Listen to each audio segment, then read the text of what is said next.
What's going on? Last time we spoke about how to bring a team together. Today we're going to talk about how you can keep them together, happy, motivated, and working on a game. So stick around.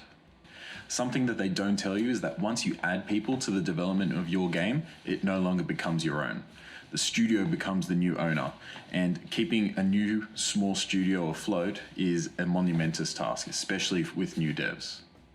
There are three key things which are going to keep people working together, and they are environment, the game, and money. Now rest assured, you don't need all of these to keep a successful team together, collaborating and working on a game. So don't panic and click away. Let's get into it. And key to keeping that high level of energy is to be passionate and positive and enthusiastic about your game. You can maintain the team's energy by creating an atmosphere of fun and inclusivity and safety, which really helps to promote a positive environment within your team. And if you aren't already, then make friends with your fellow devs. They're within your team. You're going to be spending a lot of time with them. There's going to be a lot of tough conversations. It's best that you are on the same page and you have some common interests and that you guys can get along. If you guys are working together in the same physical location, then you need to ensure that at least the workspace is relatively stress-free, it's aesthetically pleasing to not just yourself, but to everybody, and it's structured in such a way that's going to promote the best level of collaboration between you and the rest of the team. Whether that's, desks are side by side, or everyone has their own level of privacy, or whatever works for the team, that's all individual, but you need to figure that out and ensure that your workspace fits that. The second thing, which is key to keeping people together in your team, is ensuring that the game is something that they've committed themselves to. Now, you can only have so much influence on this. It all comes down to, the individual's interests and preferences, but there are definitely some ways you can grow their buy-in for the game, whether it's they own the style of the game, or their features are prominent within the game, or their design ideas and their level design ideas are prominent within the game, or their music taste is key to the game. Whatever it happens to be, once they have felt like they've contributed significantly to the game, they have bought in and they're invested in the development. They would like to see it through. At least most people would like to see it through. Another way you and your devs can grow your interest in the game is by just the amount of time you spent developing that game. The amount of time you spent ideating it and developing prototypes and features and making visual boards and all of these things all contribute in small ways towards your investment in the game. The amount of time that you put into the game directly impacts how committed you are to finishing that game. Now, I touched on it before, but you can allocate responsibility amongst the team. So one person can be responsible for all art, the other person can be the technical lead, one person could be the design lead, some person could be in charge of sound design, QA, someone can own that process.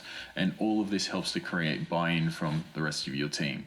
And when people feel they're responsible for something, they do one of two things. They either panic with the level of responsibility and drop the ball, or they step up and they commit and they do the work and they really become a valued member of the team. You won't necessarily be able to pick it.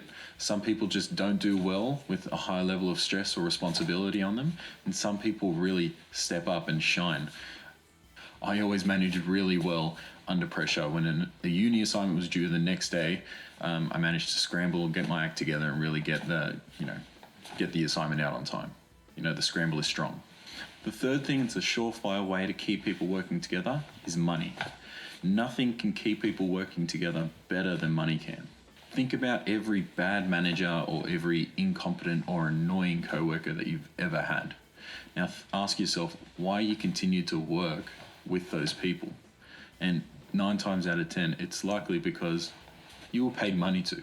Hiring people for their time or for the outcomes they produce is a surefire way to keep them developing for the game. With these three factors, then with certainty, you're going to keep your team together. You're going to be taking strides towards completing your game. And it's not ever a certainty, but there are some chances. You have a better chance. I'll say that. You've got a better chance of creating a successful game, or a marketable, successful game. Now, like I said, you don't need all of them.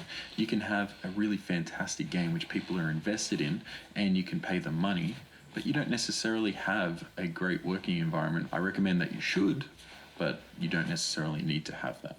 If you've got a really positive environment and the game is fantastic, but you're an indie dev and everyone else you're working with is an indie dev, and there's an understanding that you guys can't pay each other until you make the game and you sell it, hopefully, then money isn't a factor, or it shouldn't be a factor. Any way you think of it, you can create a scenario that will work if you have one or two of these key factors.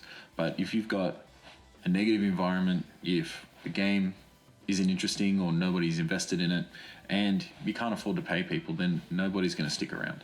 It's just, you might as well call it quits. Some key things not to do, and which is certainly going to drive people away, is being a dictator. You aren't the king. You don't own the game.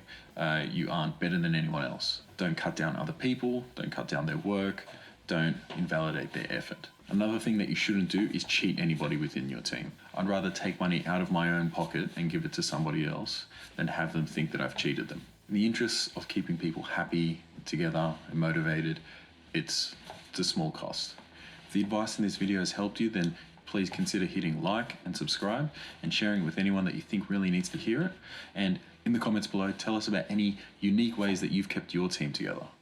Now, next week, we're going to talk about how we can deal with the naysayers, the unbelievers, the unsupportive people around you while you're making games.